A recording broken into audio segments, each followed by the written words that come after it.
Hello there, football fans. James Sharman here with you, and today I'm using the word optimism. So far, just one COVID postponement at time of writing, so could we be slowly getting out of all this nonsense? Has every player now actually contracted Omicron? Is the herd immunized? I have no idea. Clearly, I'm not a doctor, but let's just get to the weekend's matches, the first of what should be a wonderful 2022 of football. A big one to kick things off. Yes, Arsenal against Man City. The Gunners in fourth place right now. City, of course, in first place. So fourth against first, but 15 points separate these two teams. In fact, City's 8 points now up on second place. Chelsea, they beat Brentford 1-0 during the week where they really sat in second gear through the entire match. They used 0 subs in that match. 0. So that means the likes of Raheem Sterling, Ilkay Gundogan, Riyad Mahrez are all nice and rested for this one. But with all the whining and complaining from managers about too many games, fixture congestion, to see Pep use no subs during the week doesn't really help that argument. By the way, Phil Foden and Jack Grealish were back this past week from their punishment, and Foden was just brilliant. So City looking really good. Arsenal looking good as well, but their manager, Mikel Arteta, is out through COVID protocols this weekend. Now, the update regarding Pierre-Emerick Aubameyang, you know, that drama, that craziness, well, he's off to the African Cup of Nations. He's gone. So that drama, that soap opera is going to be put off for a few weeks, thankfully. City, they won 10 straight league games. They beat Arsenal 11 of the past 12 games. They beat them 5-0 in August. I know the Gunners are playing well, but it's City, right? City should win this one handsomely. Moving on now, Watford against Spurs. Watford 17th, Spurs sitting in 6th place now.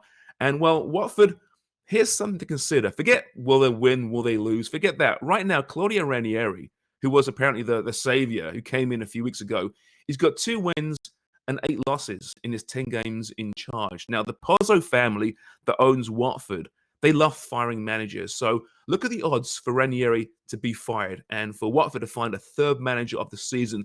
That might be where the value is.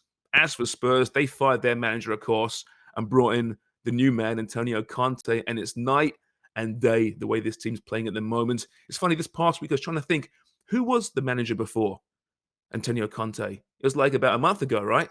It was Nuno Espirito Santo, but for some reason I just completely forgot who he was. And even before him, Jose Mourinho. This team looks to be back to their very best. Harry Kane is scoring goals again, 3 in his past 4 games, and 1 disallowed during the midweek 1-1 game against Southampton. So Spurs and Harry Kane, they're going to roll over a very poor Watford this weekend.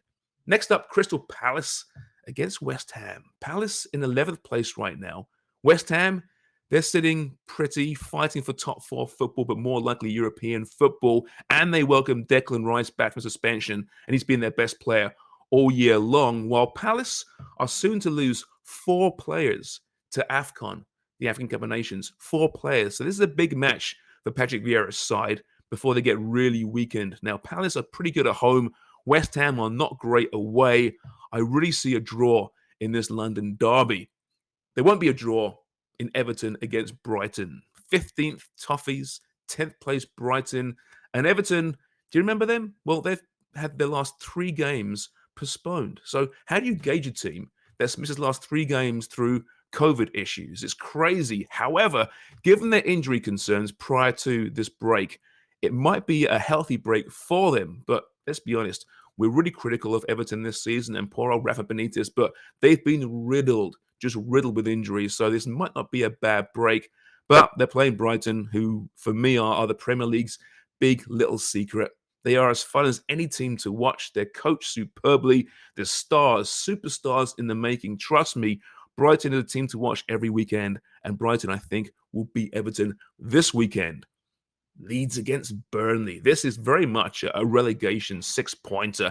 Poor old Leeds, 14 goals against in their last 3 games. Yeah, that's 14 goals against in the last 3 games. And the last 2 games have been postponed. They've also been injury ravaged, of course. That break might be good for them. While Burnley, well, they lost again this past week to to Manchester United. I mean, they're losing to Man United. How bad can they be? Sorry, Red Devils fans, had to slide that one in there. But still, just one win on the campaign for Burnley. I think Leeds are better than they've shown this season, but so are Burnley. This is a tight one. This would be a tight affair, but I think Leeds are going to win this one. Brentford, Aston Villa, a mid-table clash. Brentford lost 1-0 to Man City, this week. Now, if you lose 1-0 to City, basically it's a win, right? Because that's pretty impressive. Just the one, you should get 3 points for that. Their home form, though, has disappeared of late, while Villa are obviously looking much better under Steven Gerrard, but he's out once again due to COVID protocols. They look well beaten by Chelsea on Boxing Day, but since then, 2 postponements either side of that match, including this week. They're kind of a team in limbo right now. We're not quite sure what they are given the postponements and the injuries, but John McGinn's back this weekend. I think Villa will win and will beat Brentford, so take the 3 points for that one. Chelsea against Liverpool. Yep, it's the marquee matchup this weekend. Let's be honest, it's a great 6-pointer for maybe second place in the table. So much for that great title race, right? That kind of is going away with the way City's playing. But the Reds are coming off a pretty poor December by their standards. They lost to Leicester this past week. They're losing Mo Salah and Sadio Mane and Naby Keita to AFCON after this match. Chelsea also very average in December, 9 points from 18.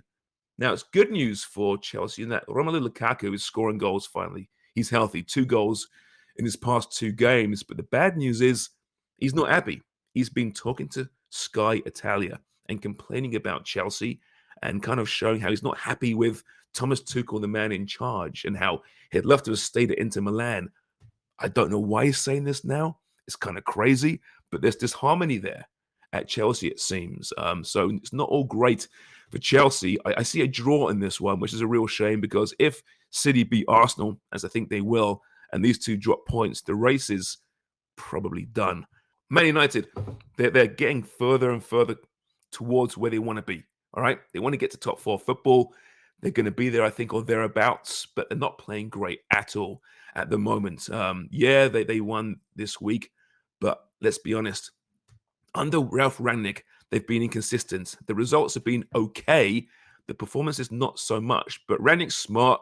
He looks really intelligent, right, with those glasses. So I think he'll figure it out, and Wolves will be a tough opponent. Listen, their last 2 games postponed as well, but prior to that, a 0-0 to Chelsea looked okay.